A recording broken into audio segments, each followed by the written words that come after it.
পাল্টা হামলার হুমকি ইসরায়েলের। ইরানের পারমাণবিক স্থাপনা বন্ধ। ইরানের নজিরবিহীন ক্ষেপণাস্ত্র ও ড্রোন হামলার পর বিশ্বের নজর এখন ইসরায়েলের দিকে। তারা প্রতিশোধ নেয়ার হুমকি দিলেও কিভাবে হামলার জবাব দিয়ে তা নিয়ে প্রশ্ন উঠছে।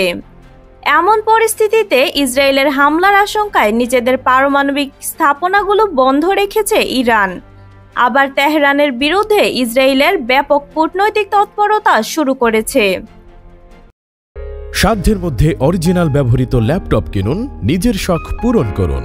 কুমিল্লা কান্দিরপাড়ের খন্দকার হক টাওয়ারের ৪র্থ তলায় অবস্থিত কিং অফ ল্যাপটপ সলিউশনে পাচ্ছেন বিদেশ থেকে আমদানি করা সকল ব্র্যান্ডের অরিজিনাল ল্যাপটপ।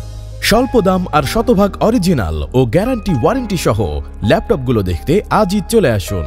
গত শনিবার রাতে ইসরায়েল লক্ষ্য করে ৩ শতাধিক ক্ষেপণাস্ত্র ও ড্রোন নিক্ষেপ করে ইরানের রেভলিউশনারি গার্ড কোর।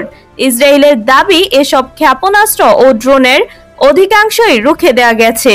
ওই হামলার পরবর্তী পদক্ষেপ নিয়ে আলোচনা করতে সোমবার দ্বিতীয় দফায় ইসরায়েলের যুদ্ধকালীন মন্ত্রিসভার বৈঠক ডাকেন প্রধানমন্ত্রী বেনিয়ামিন নেতানিয়াহু। সূত্র বলছে, ইরানে শিগগিরই পাল্টা হামলা চালানোর বিষয়ে ঐক্যমতে পৌঁছেছে ইসরায়েলের মন্ত্রিসভা। তবে কখন ও কিভাবে হামলা হবে তা নিয়ে দেখা দিয়েছে বিভক্তি। ইসরায়েলের সামরিক বাহিনীর প্রধান হেরোজি হ্যালেভিও শুধু এটুকু বলেছেন, ইরানের বিপুল ক্ষেপণাস্ত্র ও ড্রোন হামলার জবাব দেয়া হবে। তবে এ নিয়ে বিস্তারিত কিছু জানাননি তিনি।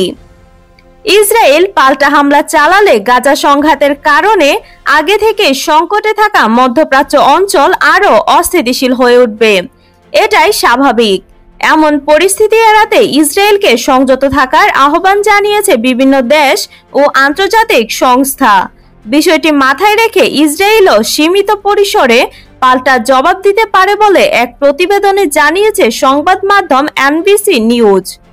নাম প্রকাশ না করার শর্তে যুক্তরাষ্ট্রের এক কর্মকর্তা এনবিসিকে বলেছেন, ইরানের ভূখণ্ডের বাইরে দেশটির সামরিক বাহিনী ও ইরানপন্থী বিভিন্ন গোষ্ঠীর উপর হামলা চালাতে পারে ইসরায়েল।